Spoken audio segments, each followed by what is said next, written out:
السلام علیکم ورحمۃ اللہ وبرکاتہ۔ قرآن پاک اللہ کا کلام ہے، لیکن اس کا کمال یہ ہے کہ اس میں تمام ذکر انسانوں کا ہوا ہے۔ بات یہاں سے شروع ہوئی ہے کہ وہ انسانوں کو اور تمام مخلوقات کو پالنے والے ہیں، جس میں سب سے اشرف انسان ہے، اور ختم جو ہے وہ والناس پہ ہوئی ہے، اور انسان ہے۔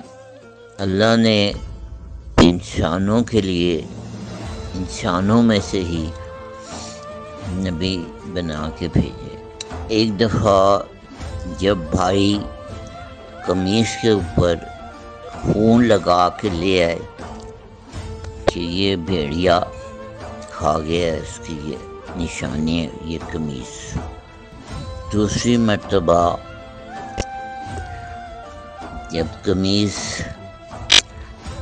پشت کی طرف سے پھٹ گئی تب بھی اس کا ذکر ہے۔ تیسری مرتبہ جب قمیص مصر سے روانہ ہوئی تو اس کی خوشبو کا، قمیص کی خوشبو کا ذکر ہے۔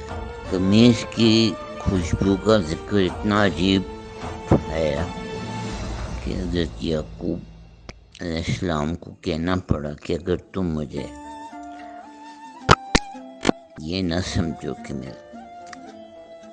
میرے ذہن پہ کوئی اثر ہو گیا تو میں یہ کہتا ہوں کہ مجھے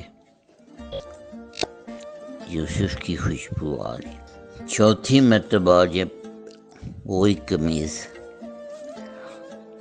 آنکھوں پہ ڈالی گئی، یہ ہے انسان کی اہمیت۔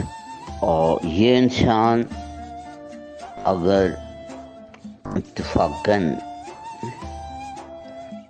محبوب بھی ہو جائے تو زمین پر ہی آسمانی معجزے ہونا شروع ہو جاتے ہیں۔